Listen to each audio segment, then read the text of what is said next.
Hey y'all, sorry I got kicked off the thing for a minute on my phone because I had an earlier alarm that came up, and it was alerting me to something I had to go do. So I took care of that, but now I'm back. To finish where I left off, what I was saying is movies like the Iron Man franchise, the Captain America franchise.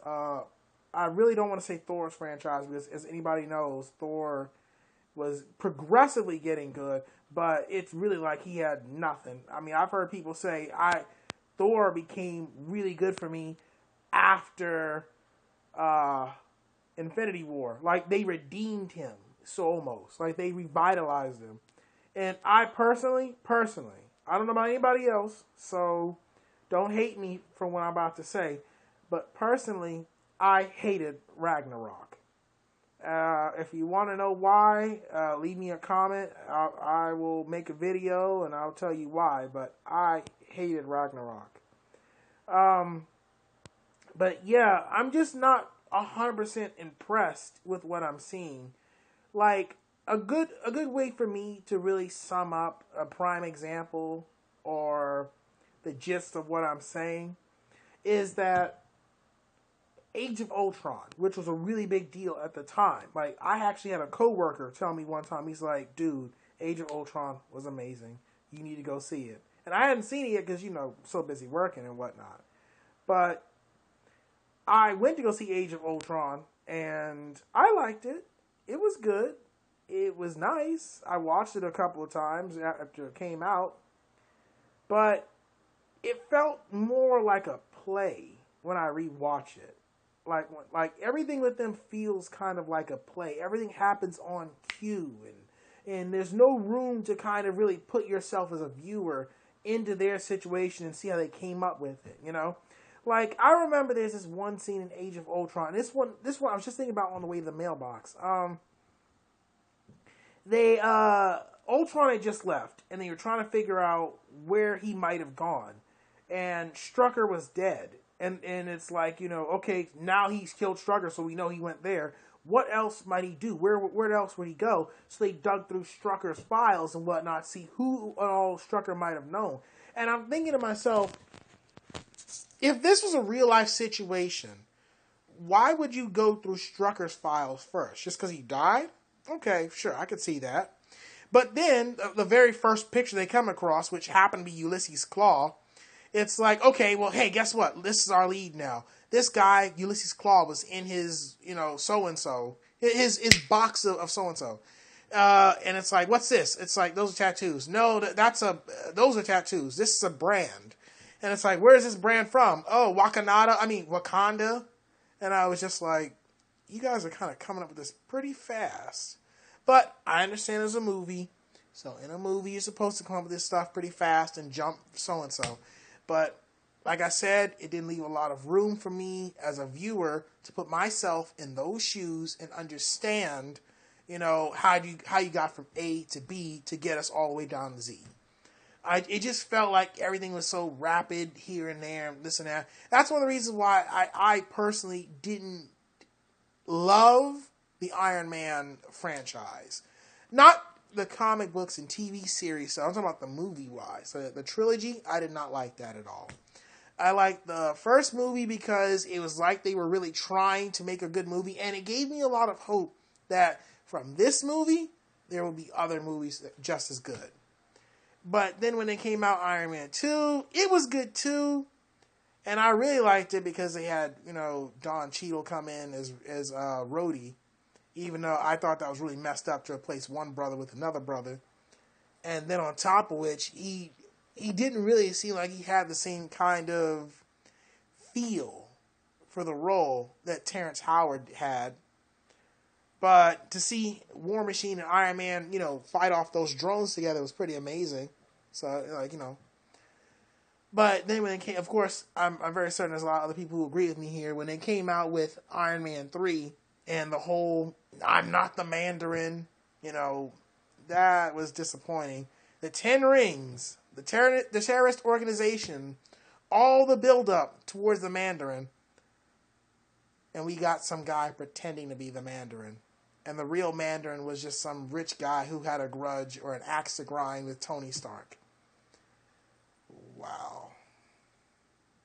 But like I said, I'm not impressed with a lot of what's been happening.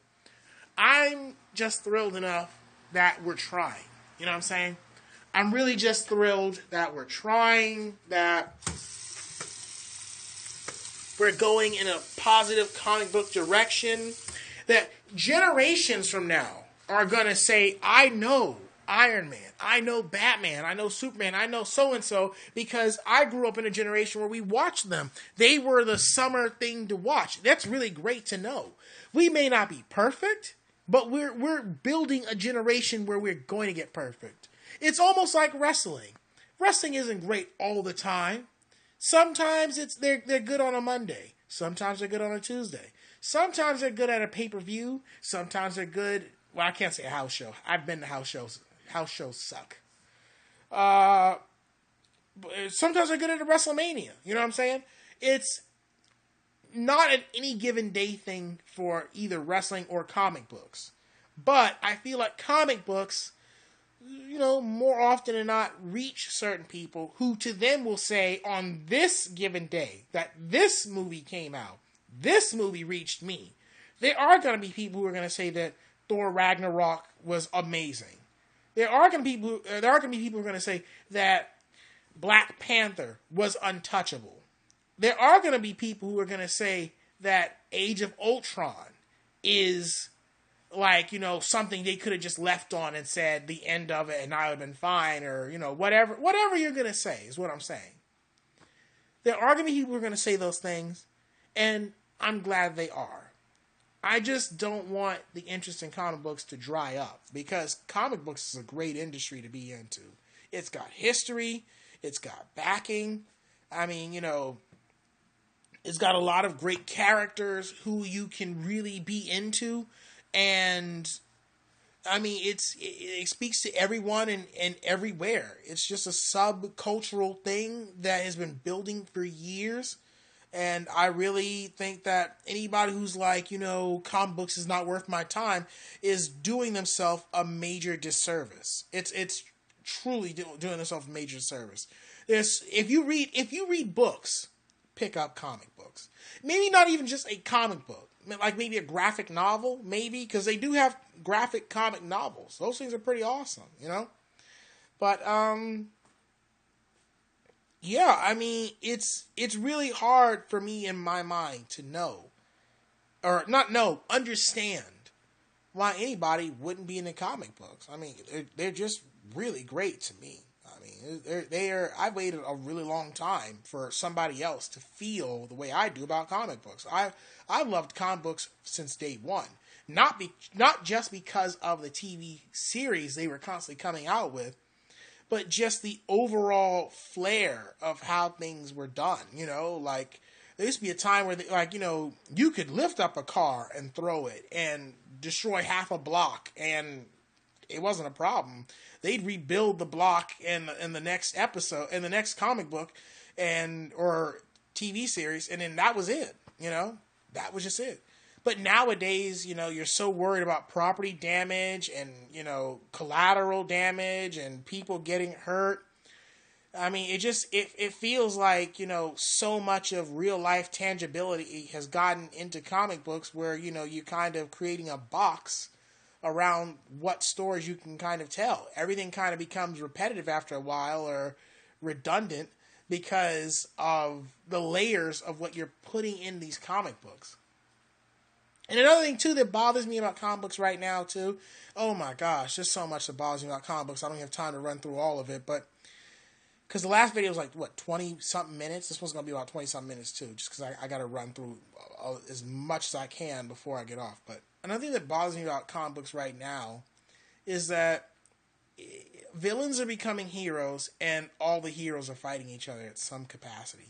Fighting each other or killing each other. So it's almost like a self-defeating thing. It's like, what's the point of reading a comic book about superheroes if they're going to just kill each other or fight each other? Heroes don't fight each other. I mean, look at the police. the police or the firefighters. You never see the firefighters turn around and hose down another firefighter unless they're on fire, right? You don't see a police officer turn around and shoot another police officer in the course of treating a person according to how they thought they should, right? So why is it that in a comic book you'll see Superman turn around and like, you know, like try to arrest or attack Batman? Why is it that Captain America and Iron Man are coming to blows? Why is it that, you know, Hawkeye and so have a problem, you know? It just makes me feel almost like, you know, are we really even trying anymore with comic books? I mean, what's going on here now? It just, like in the previous video I had a minute ago, it just feels like they're coming out with these big, you know, reveals and things to kind of flip the script and just to kind of make you be like, oh, I didn't see that coming. But we all kind of did see it coming. Because if you weren't going to have a threatening enough villain that makes you hate them, like, why would you not anticipate that these heroes might fight? Like, prime example of where I'm coming from. Prime example. Look at Captain America Civil War. There was practically nothing to go off that villain, you know? You just knew he might or was the villain, you know? And you know what the whole movie promoted? The whole team of Captain America versus the whole team of Iron Man. With Cap and Iron Man there. And Cap, sacrificing it all just to kind of, you know, have his homeboys back, the Winter Soldier, you know? But look at this. In Black Panther, what did they do? They gave you a relatable villain. A villain that they tried so hard to get you to love. His whole point was so relatable. I mean, he was a young black man who was the son of a prince who was like, what? I guess you'd call him a war dog, where they were like, you know, sleeping agents who were fitting into a community so that way they could turn around and attack, not attack the community, but sabotage the community if necessary. And then what happened? The prince's brother killed him, left the son, and the son, you know, tried to get back to Wakanda for vengeance. I mean, the whole thing with Killmonger was designed to make you love his character. But how come they didn't put that effort in with Zemo's character? The only thing about Zemo that made you really love him the most was that he was a father avenging his wife and son. Maybe even his father. I don't even think his father died. I can't remember. I'd have to rewatch that movie. But I'm just saying to myself, it's like they don't even know what they're doing with comic books anymore. I get that it'd be a little bit boring if superheroes did the status quo of flying above, you know, Metropolis or whatever. And look, there goes a criminal, so Superman descends down on him. That would be pretty boring. Yeah, because, you know, it's, like I said in the previous video, it'd be like Green Arrow riding a bike and shooting arrows all the time, you know? It's pretty boring. After so many episodes or comic books or whatever of it, it's pretty boring. But I don't think the solution to the problem of how do we remedy superheroes doing what superheroes do is necessarily create superheroes that have problems with superheroes or turn villains into heroes. I think people like, is his name Brad Bird? You know, the guy who was in charge of The Incredibles. I think people like Brad Bird are actually onto something. They're really like, you know, not revolutionaries, but they're really guys who are coming up with great ideas. If you really want to do something great to revitalize superheroes, what you need to do is get back to, like, you know, the question about what is this superhero about? Like, you know, like what is this person's life when they're not in the tights running around? I think because they're even doing that with the Teen Titans. That's why people love Teen Titans Go so much. It's what do the Teen Titans do when they're not dressed as superheroes fighting bad guys? I mean, it seems like they're still dressed as superheroes no matter what, you know, I guess. But, like, you know, I think that needs to be, like, you know, kind of fleshed out more. Not the level of what Arrow and Flash and so do, because they do too much sit down talking. I'm so tired of it. It's like each one of them does it a different way, but I'm so tired of it. Supergirl pouts, and there was that one episode where where her and her surrogate sister or adopted sister Alex were like, John, something's wrong with you. And Supergirl's like, don't make me pout. And then like Alex is like, she's good at it. I'm just like, okay. And then this whole Arrow, like he's just always brooding. Always brooding. And then it takes Felicity, his girlfriend, or whatever the hell you want to call her, to come up out of nowhere and be like, hey, what's wrong with you? And it's like, let me break down and tell you all my problems and so and so. And I'm like, can we get a hashtag white guy in a green outfit problems? Like, for real. That'd be crazy. But no, even the Flash, like, he's supposed to be like the cheery guy, you know, like where his problems aren't as bad as Green Arrow's problems. They're like a lot lighter. But even still, it's like every day, somehow, he manages to repeat the exact same thing of Arrow. Now, anybody can make the argument that basically it's like, well, he's a superhero coming into the line of a superhero. And that's why, you know, Arrow mentors him. He's trying to show him and teach him all the stuff that he's going to deal with. Because he's like, what, 3 seasons deep compared to The Flash or whatever? And, yeah, I agree. And that's all nice and whatever. But it just, I don't know. They seem exactly the same, minus the brooding. It's like the Flash isn't as brooding, but he is more like, you know, I'm trying to be a good hero, but I can't quite do it. Except, I feel like now in, God, how many seasons are we like with Flash now? What, season 4, right? Season 1 was what? Reverse Flash. Season 2 was Zoom. Season 3 was Savitar. Season 4 was... Season 4 was what? That the smartest mind guy. And now we're on season 5. Okay, so 5 seasons in. Yeah. Okay. So I guess like what? Arrow's like a season and a half ahead of him, because you gotta remember in one season he appeared a lot. So then he got his own show. You know what? I really need a co-star. I need a co-star so that way you won't have me sitting here stammering as much.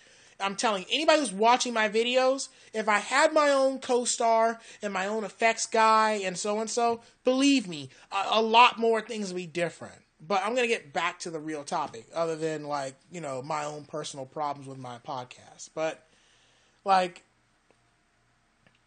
here are just some things I want to see in terms of CW, and then I'm going to jump over to Marvel's properties, like Agents of Tomorrow or Power Man and so. Which, by the way, I have not seen all of Power Man. I've only seen clips of Power Man and Defenders and so, because I just think what they're doing is so stupid.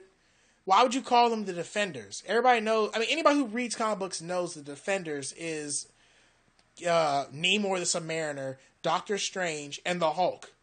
They were the Defenders. That was their name, the Defenders. You know what you call Luke Cage, Jessica Jones or whatever, Iron Fist, and Daredevil? You call them heroes for hire. That's what you call them. You don't make a whole show called The Defenders. You call them heroes for hire. But whatever. I'm not going to get into that just yet. Anyways, what I would like to see for the DC properties is, I'm going to start off with the most obvious one. One, give Legends of Tomorrow more of a purpose than what they have, because they seem like they have no real purpose. They're flying around doing God knows what and absolutely useless. Two, stop making Supergirl look like a douche commercial. Make her seem more relatable. I always hear people talk about how it's such a trope that, you know, in a movie, guy finds girl, guy falls in love with girl, guy almost loses girl, guy does something to get girl back, and then they have big kiss. It's like, I feel that exact same way about Supergirl. It's like girl has problem, girl talks to friends, girl uses powers to solve problem. Girl goes home the end of the day still being girl. Friends are still douchey, like useless supporting cast members, you know? I mean, that's the whole formula for Supergirl, and I'm just do something better with her, please. Legends of no, not Legends. I'm sorry, I keep saying them because they're the most prominent thing in my head that keeps bothering the fuck out of me. What's it called? Arrow. Stop making the dude broody. You can have a dude who's like practically like a Batman, but he doesn't have to be broody.